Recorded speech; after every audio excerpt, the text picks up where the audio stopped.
Here are things you should know if you start playing 2 hours one life when coming from 1 hour one life. A woman becomes fertile at 15 years old, too old to have babies and breastfeed at 104 years old, and dies at 120 years old. There's no score, which means that you can slash die whenever you want during your life and nobody will complain. Just bring your clothes back to where they belong and it's all good. There's no leadership. When you want to ask permission to do something in a town or want to get a job, ask Eve. There's also no race restrictions, and more character sprites were added to the game. As a fertile woman, you can write no BB to become infertile. Yes, BB will revert it. Homesickness doesn't exist in 2 hours one life. When you name a baby, the bubble will show exactly what you typed. Hover over the baby to see what the actual closest name from the list was. New names are added on each update, suggested by players who contributed to the game. You can spawn in a random family like in 1 hour one life, but also choose a specific family name to join. You can even be born at your own spawn using a password of your choice called a spawn code. This means you can come back whenever you want to your town. A lot of players have private and public towns to enjoy the game differently. You can also twin and triplet with other players. The first player can start their life however they want, random family, specific family name, or spawn code, and the other players will join them automatically. This means you can twin or triplet as Eves, with only the first player having to know the spawn code. Since Eves can come back to their town whenever they want, towns are never considered abandoned, so looting is completely prohibited. Natural springs can be found every 40 tiles if the biome allows it. You can have as many wells as you want, and they can be used forever. Deep wells and cisterns are a good combo, but you can also upgrade one of them if you find yourself needing water faster than it's regenerating. Seals never get torn. One bucket of rubber dough will make one tire only, but rubber trees can be reslashed, and the wells don't eat rubber like in 1 hour one life. You can find ore veins in the Badlands and rarely in the desert and the tundra. Desert ore veins have two unique specializations: niter and minerals, the latter being mostly for paint. Tundra has one unique specialization: mineral, which is for gold,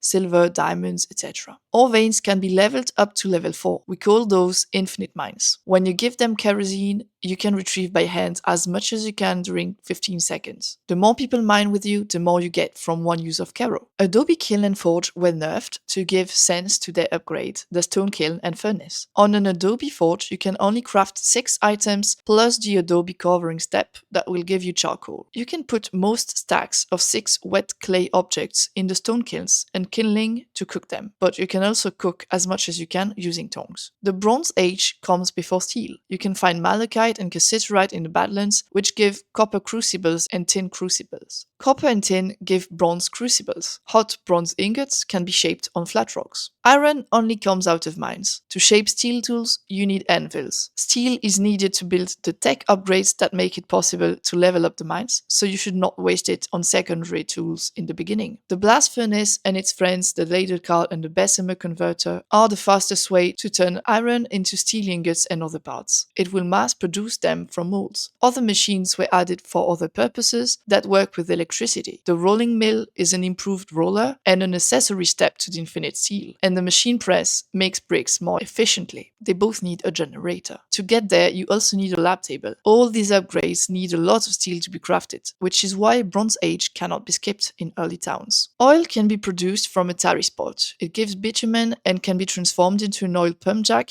and later upgraded into a derrick. Wheelbarrows carry soil and stacks of items. The steel one is a must-have in a smithy. Horse carts carry 4 large items, then 6 when upgraded with tires. Horse wagons carry 8 extra large items, but are a little bit slower. Show horses are faster but don't carry anything, unless they have a saddlebag which can carry 6 small items. Bicycles are the fastest ride, and if they have a trailer, they can carry 6 large items like a horse cart with tires. Horse carts and show horses do not run from you when you leave them untied. Some clothes have useful slots. Aprons have a pocket and can hold a smithing hammer. Black and purple trousers with belt can carry a steel tool. And the head wrap holds a basket on your head. There's key bindings for all of them. There's multiple ways of making rope. Milkweed farm are not interesting at all compared to them. There's flax, harvesting, retting, spinning, cutting. 1 row equals 1 rope. Spinning can be made with the drop spindle, so it's earlier tech. There's wool, spinning, and cutting. 1 wool equals 4 ropes. And there's cotton, spinning, and cutting.